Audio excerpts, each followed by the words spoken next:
Hello, everyone, and welcome back to EGFH. We are getting ready for another set of Grand Finals Super Smash Bros. Matchups coming up. John Quincy Adams, JQASF17, going up against Chpstks here for our next matchup. And the winner of this qualifies for the national bracket, so should be a fun one to say the least. Yeah, speaking of fun, you know what's going to be fun? Getting these names right and getting them proper to make them sound good on stream. Like, don't get me wrong, John Quincy Adams JQASF17, fantastic name. It's a mouthful though. I think I might just tone that down to maybe just JQA, maybe JQ. I think that's cool. Maybe John Quincy. You know, we're gonna have some fun with it regardless. It's going to be a fun match. And then also on the other side, like you said, you have Chpstks as well. So should be an interesting matchup. I'm interested to see what the loadout is going to bring, what we are going to see the character selection look like, and how far deep in their pockets can they go with their character selection.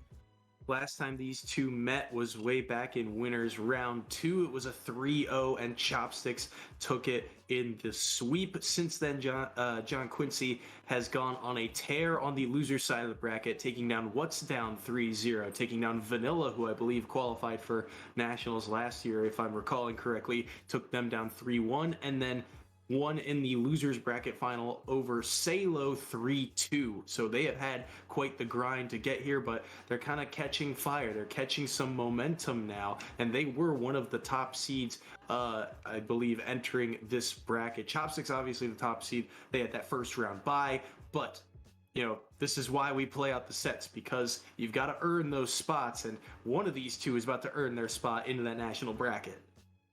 Absolutely. And you know what? I feel like a goofy goober because, again, I'm talking all about JQASF17, John Quincy Adams, and, you know, I'm mispronouncing Chpstks names. I called them Chpstks. You know why? Because after pronouncing JQASF correctly, my lips have become chapped. That's how long it takes to get that entire name out. So regardless, Chpstks already being able to take a win over JQ 3-0 in their last matchup. It's going to be interesting to see if they could do it again. We've already seen one rematch happen today, and history did repeat itself. Will it happen again? That is the big question. Another key factor from that last set that we watched was adaptability, right? The ability to change your game plan, change your game flow mid-set is huge. Excuse me, John Quincy unable to do that last time. Can they do that here in a set where Chpstks seems to be the favorite in this bracket? John Quincy Adams will certainly have their hands full. In terms of the character matchup, we got a little bit of insight into that. It was Samus going up against Mii Brawler, I believe, was the characters that we saw. So you have this interesting dynamic of a Mii Brawler who can output a lot of damage and get kills surprisingly quickly versus that old school ranged battle that Samus brings to the table.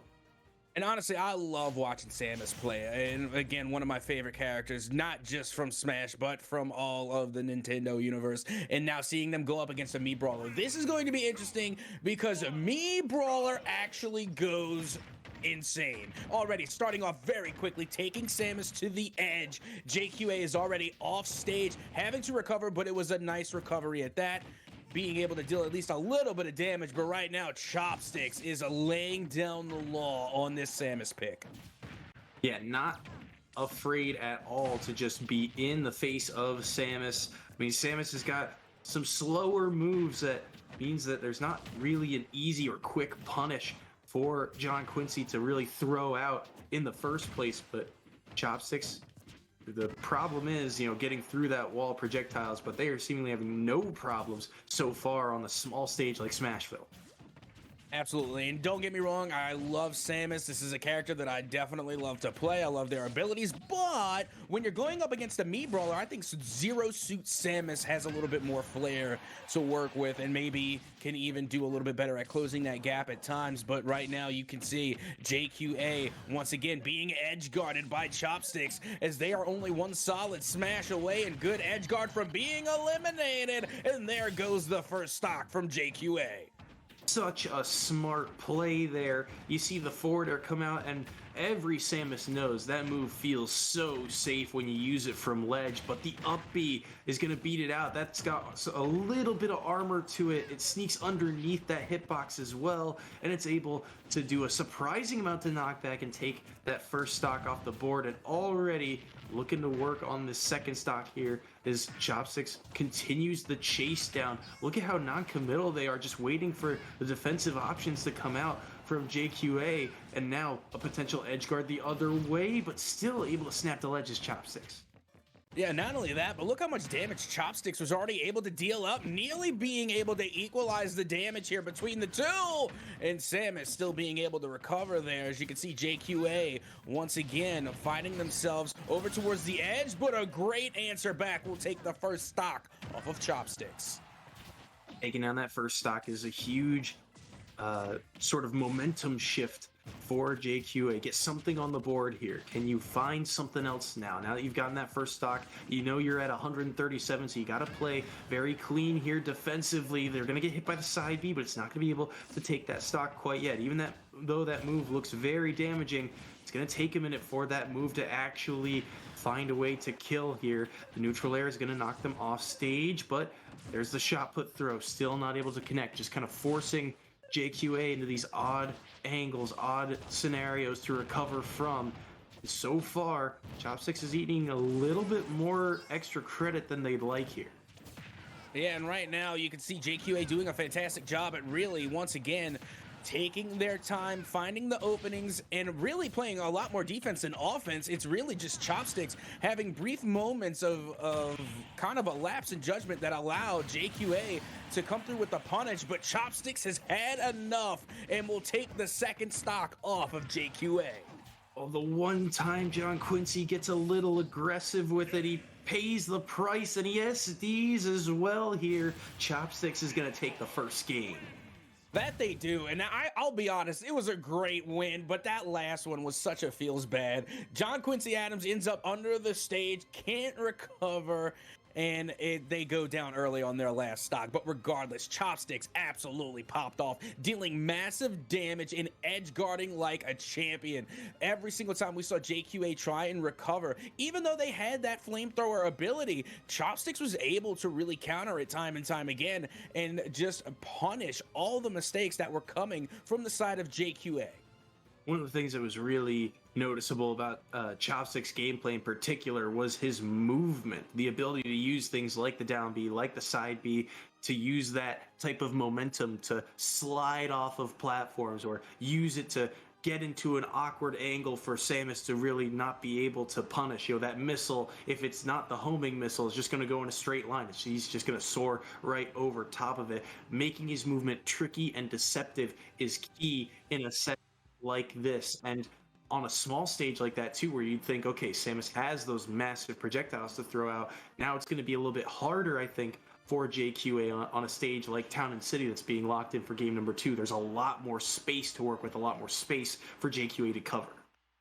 There is, but at the same time, are you going to even stick with the Samus pick? I mean, you're talking about the Mii brawler who is able to really close the gap time and time again, basically making those range attacks from Samus null and void, and then being able to deal out massive damage because they are the Mii brawler. So I'm wondering what particular counter they might go with. And honestly, I don't know how far deep back that they go as far as character selections, but it looks as though that they are gonna stick with the Samus. Maybe now they have a little bit more to go with and can try and come up with a counter to this Mii brawler.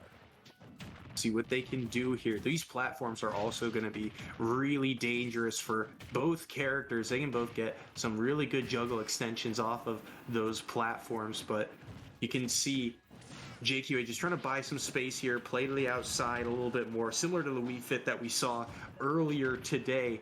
Charge up that neutral B, get a little bit more damage from range, but Chpstks not allowing them all that much time, continuing to pressure. Numerous forward airs and neutral airs being thrown out. If they get that neutral air, it's almost like a Fox combo. If you can land that neutral air, you might be able to get a smash attack off the back of it. They're continuing to try and chase them down, but here JQA makes it back. The lasting hitbox of that forward air is going to make it difficult to recover, but the up tilt doesn't come out in time. Chpstks gets away with one.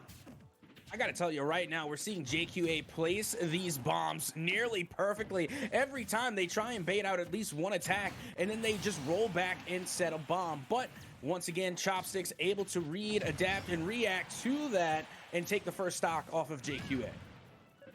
Stock gone. 162 though, so Chpstks is going to have to play very carefully here if they want to hold on to this lead and build up some extra credit. But look at this. They got the opening they needed. 56, make it 65, 79 already, and they're off stage. But the Zaire back will help them get back to stage. The Nair into side B is a greedy option from Chpstks, and he will pay the price for it. Doesn't make the recovery back, but he nearly gets the kill right off a Halo there. The up B not able to take it quite yet. 126 here on John Quincy, and he doesn't have his jump. He can't make it back to stage, and it's 2-1 Chpstks. That is a ripperoni if I've ever seen one. You're expecting for the recovery to come out, but unfortunately, it simply does not. Meanwhile, Chpstks going up one stock over JQA. And JQA has quite the mountain to climb, but they are dealing a little bit of damage here. As you can see, they are taking this fight back to center stage. They are taking it back to that center stage, but Chpstks gonna be forced out for the moment. Platforms disappear, stage becomes like Final Destination, and another opening here for Chpstks. Doesn't get the tech trap there. Wanted to, I believe, get a jab reset, but just doesn't quite close that gap in time. And these projectiles, JQA using them from kind of an unsafe distance in theory, but it really makes it difficult for Chpstks to get in. It's just such an awkward angle to kind of approach from when you're using these charge shots right before landing. It's going to catch that jump, that short hop that Chpstks has been doing time and time again here. 141 to 99 here, so a ton of rage on both of these characters. One strong hit should do it. He doesn't get the tech chase, but he does almost land that shot put hit. That missile saving him for the moment, but just the up B calls out the jump, and Chpstks takes game 2. Yep, that they do in a spectacular fashion, and they are able to use a lot of that knockback power that comes with the Mii brawler to deliver massive blows. We've seen it time and time again, where once again Chpstks sees themselves in a less than favorable situation. Again, they are more inclined with the damage, but because of that knockback power with the drop kick, they are able to get that first stock and then use that momentum to carry out a victory here in game 2. Yeah, Chpstks just continues to be so good at finding ways in against the threat of the range of this character, and once they get in, it's the bread and butter. They know exactly what they want to do and what they can get away with in terms of going for something like here. The jump read, the fade back gets called out by that up B, saying he's been playing defense this whole game. I know exactly where he's going to be. My up B fades right to his jump pattern, and he gets that final stock. And now Chpstks is on match point in game 3. Now, you see, if I'm capping, say captain's capping, but I honestly think going into this one, again, with the Samus pick, might not be the best idea, because so far what I'm seeing is that Samus has the ability to deal out a lot of chip damage. They have the bombs, they have the flamethrower, and, you know, they have the cannon, the plasma cannon, whatever it's called. Regardless, they're dealing a lot of chip damage, but they aren't showing a lot of knockback power to get these smashes, to get these stocks off of Chpstks. Meanwhile, Chpstks has shown that they have plenty of knockback power, a lot of forward smashes, a lot of up Bs, but that time they simply didn't have the recovery, and Chpstks will go down one stock early. Yeah, buffered and air dodge there, unfortunate, but this is the first real lead that John Quincy Adams has had in this series. So what can they do with here? Can they find a way to hold this lead? Right now, the answer seems like no. Chpstks just continues to go in, finding aerial after aerial hit. That Nair going to be so important throughout this set for him to land, and he's been able to land it time and time again. Even there, the down throw doesn't kill, but the patience to follow up, to just wait to see what John Quincy Adams does defensively, just kind of keeping that note in his back pocket. Okay, continued to fade away. He did not air dodge. Even there, just waiting, seeing if he commits to something early, and then it's all about the reaction afterward. And this is something that I really love from Chpstks, because in game number one, we saw a lot of edge guarding. That was the key to a lot of success. But Chpstks, they don't have to edge guard. If they want to take it center stage, they're more than happy to do so. We just seen another stock being taken from JQA at the center stage by taking it to the air and simply knocking them off the map. And that's what I love seeing Chpstks do, is just go absolutely nuttery buttery and just brawl their way to victory. They might have something here off this platform. They get the grab as well. Another up air, a forward air.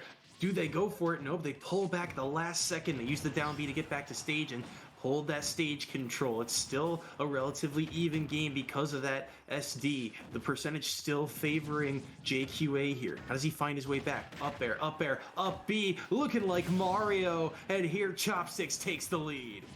And you see, that's what I'm talking about. They're getting scrappy there on the center stage. They don't have to rely on the edge guard. They can get the job done using the good old-fashioned fisticuffs. Meanwhile, once again, we see Chpstks in the danger. As you can see, they are, in fact, eliminated, and now we are back even at one stock apiece. The forward air from Samus is just so good. The hitbox drags on for so long, and that lasting hitbox, just when you think you're safe, the last hit comes through, pokes through the shield, and gets John Quincy Adams a chance here. But they got to be careful here. This is their tournament stock here in Grand Finals. They got to find a way to take this one before dropping their own. They've still got that percent lead, which is a huge moment here. Chpstks is going to be at a little bit higher of rage as this goes on. Those jabs are going to get a little bit faster for Mii brawler, I should say. Forward air is not going to be able to land. 82 to 83. The danger territory is here, but the platforms are back. Yeah, you see, the real problem is once again, we're talking about being able to get that knockback power, where we know Mii brawler can eliminate and get the knockout over at around 100%, maybe even to 120, where Samus, it looks as though they have to get Chpstks over and towards more of the 150 range before they can even get the knockout. So again, it's just going to be hard to really pin down this Mii brawler, who can deal so much damage in such a short lot of time. But meanwhile, JQA constantly chipping away at the damage of Chpstks. 153. This is that percent window you were talking about. This is that kind of kill range, and we've seen them rely on that dash attack a couple of times now. Not sure if it will be able to take a stock quite yet. It's very close. Lasting hit of forward air is enough. Chpstks wasn't ready for it, and JQA takes their first game against Chpstks. And there we go. That was perfect execution again, being able to avoid all the damage time and time again and rely solely on the counterattack. That's what they needed to do. They kept themselves underneath that 100 percentile, and they were able to get Chpstks well beyond, up into the 150s, up into that elimination range, and then take advantage. Again, it was all about the recovery coming from JQA as they found themselves off stage quite a few times, able to get back to the ledge. But like we said, Chpstks like to take it to the center stage. They like to take them up and beyond and take JQA out using the up Bs. This time around, JQA was able to keep things more on the ground to get that last stock.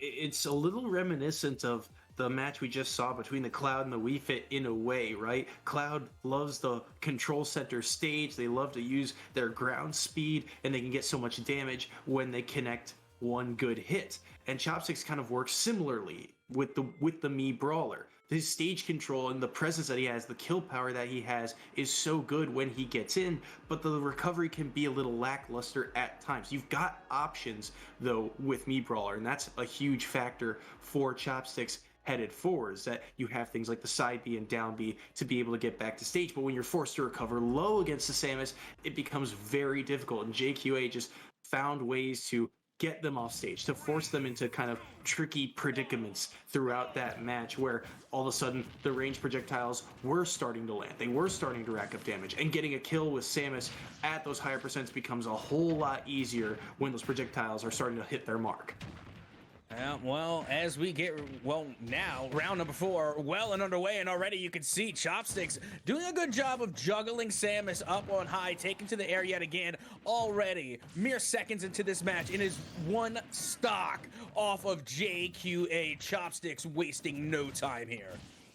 Wasting no time at all there. You saw just immediate pressure from Chpstks to get that early percent lead, and then the threat of the kill is just so much for Mii brawler. There's so many quick moves that they can throw out that just do so much knockback. It's so scary when you are, in the combo chain. You think, how do I get out of this and not leave myself open to punishment, especially with Chpstks and how patient they're playing. And it feels like they're using this patience almost in an aggressive fashion, where they're just seeing kind of what they can land, what can they get away with, what kind of combo can they get once they get a certain hitbox. You saw those numerous backers being landed. Even there, they get the follow-up into the up B on the platform, and Chpstks 3-1 lead here in game 4.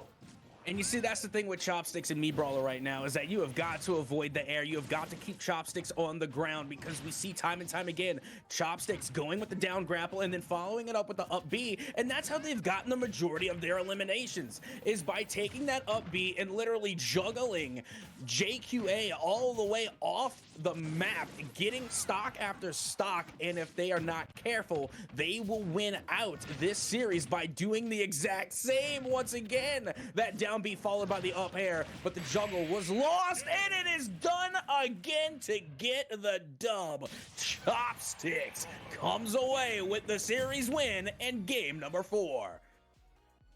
And in emphatic fashion as well, a 3 stock after dropping just the 1 game, which was close, but you got to remember, Chpstks SD'd early on in that matchups. JQA gave him a good, strong fight here, but Chpstks, the pressure and the execution of what they're able to do with this character. How many times were they able to land juggle combos, up bears into up Bs? Chpstks was on point, came ready to play today, and they were not messing around. Oh, absolutely not. And again, using that upper platform there just to get advantage after advantage, making the juggling that much more easier. Now, if we were on a flat base map, more like Final Destination, or even on Animal Crossing, where, we get that moment where it's a flat surface, I feel like Samus has a better shot. But as long as that platform is up there, you're giving an advantage to Chpstks in the Mii brawler to constantly go for the juggle moves, having that extra platform, having that extra height, continually pushing Samus off the map just by going straight up. A fantastic game coming from the Mii brawler. They're coming from Chpstks to secure the win. Overall, 3-1. Fantastic game from start to finish. Fantastic stuff, and we will get a quick break going here to see if we can set up an interview with the winner, Chpstks, in just a moment. So don't go anywhere. We'll be right back.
Well, hello and welcome back to the EGF postseason Super Smash Bros. Playoffs. Once again, I am Captain Atsuka, joined by Soy Sauce, and yet again, we have ourselves a very special guest. It is none other than the winner of our last match, Chpstks. Chpstks, how are you feeling after that last game win?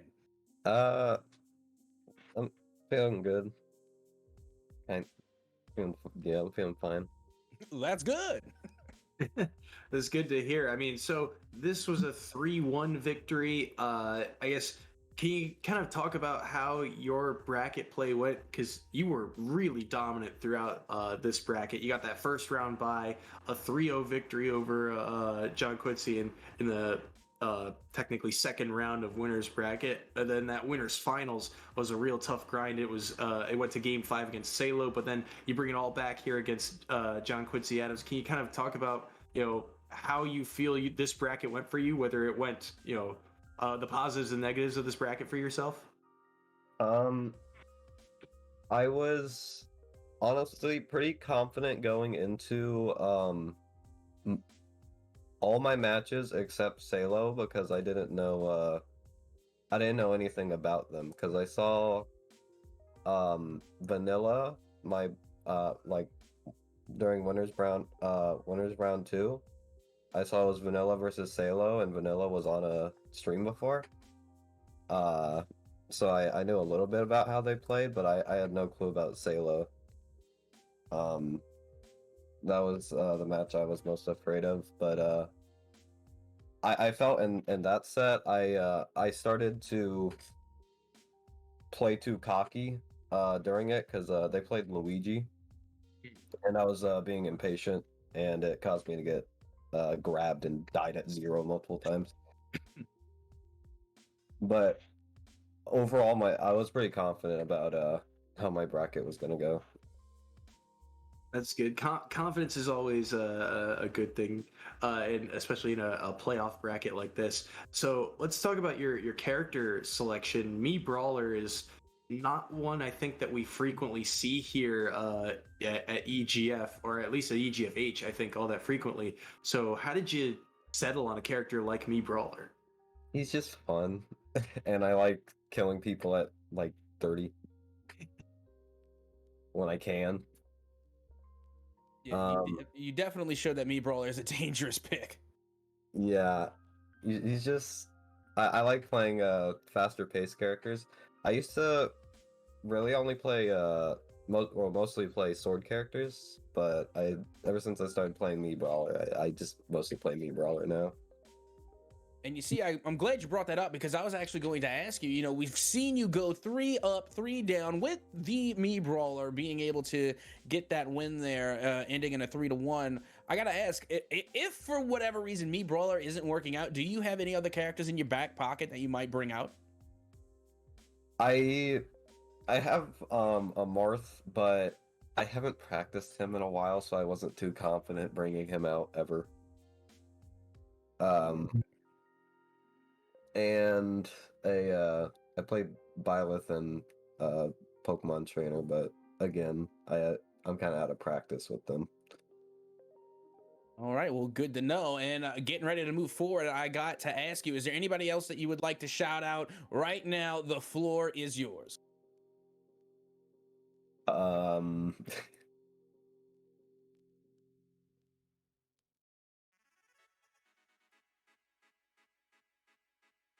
My I can't think of anyone. So, friends, family, coaches, teachers. Yeah, Mr. Cook's cool. All right, good to know. We got at least one cool teacher over there. But once again, thank you for coming in for the interview. We appreciate it. Yeah. All righty, well, there you have it. We are going to be taking a short break, but when we come back, we will be back with more Super Smash Brothers here at the EGFH. Do not go anywhere.